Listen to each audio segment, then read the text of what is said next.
Сәлем, мен зейінді шоғырландыруға арналған мынандай кереметтей карточкалар дайындадым. Мұның 34 түрі бар.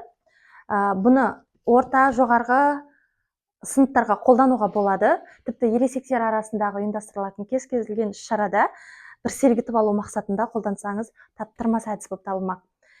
Сабақта қай тұсында қолданған тиімді? Ұйымдастыру кезінде, сабақтың басталатын кезінде, миға шабуыл тапсырмасы ретінде, немесе сергіту сәтіне өте таптырмас. Мұнда 34 карточка болғандықтан, мұны жарыс түрінде ұйымдастыруға болады.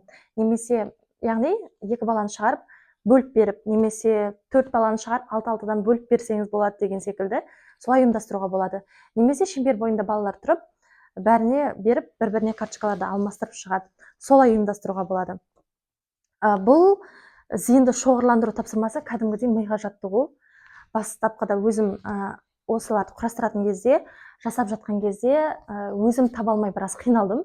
Ал соңына қарай көзімнің көру аймағы мен жұмыс жасаған соң, зейінмен жұмыс жасаған соң, соңғы карточкаларда бірден тауып алып отырдым. Бұл мені өзімді сол кезеңде қуантты. Сондықтан қолданыңыздар. Мысалы, мұнда аққалалар арасындағы панданы табу керек. Қай жерде? Бұны көп реттік болу үшін ламинаттап, маркермен балаларға беруге болады.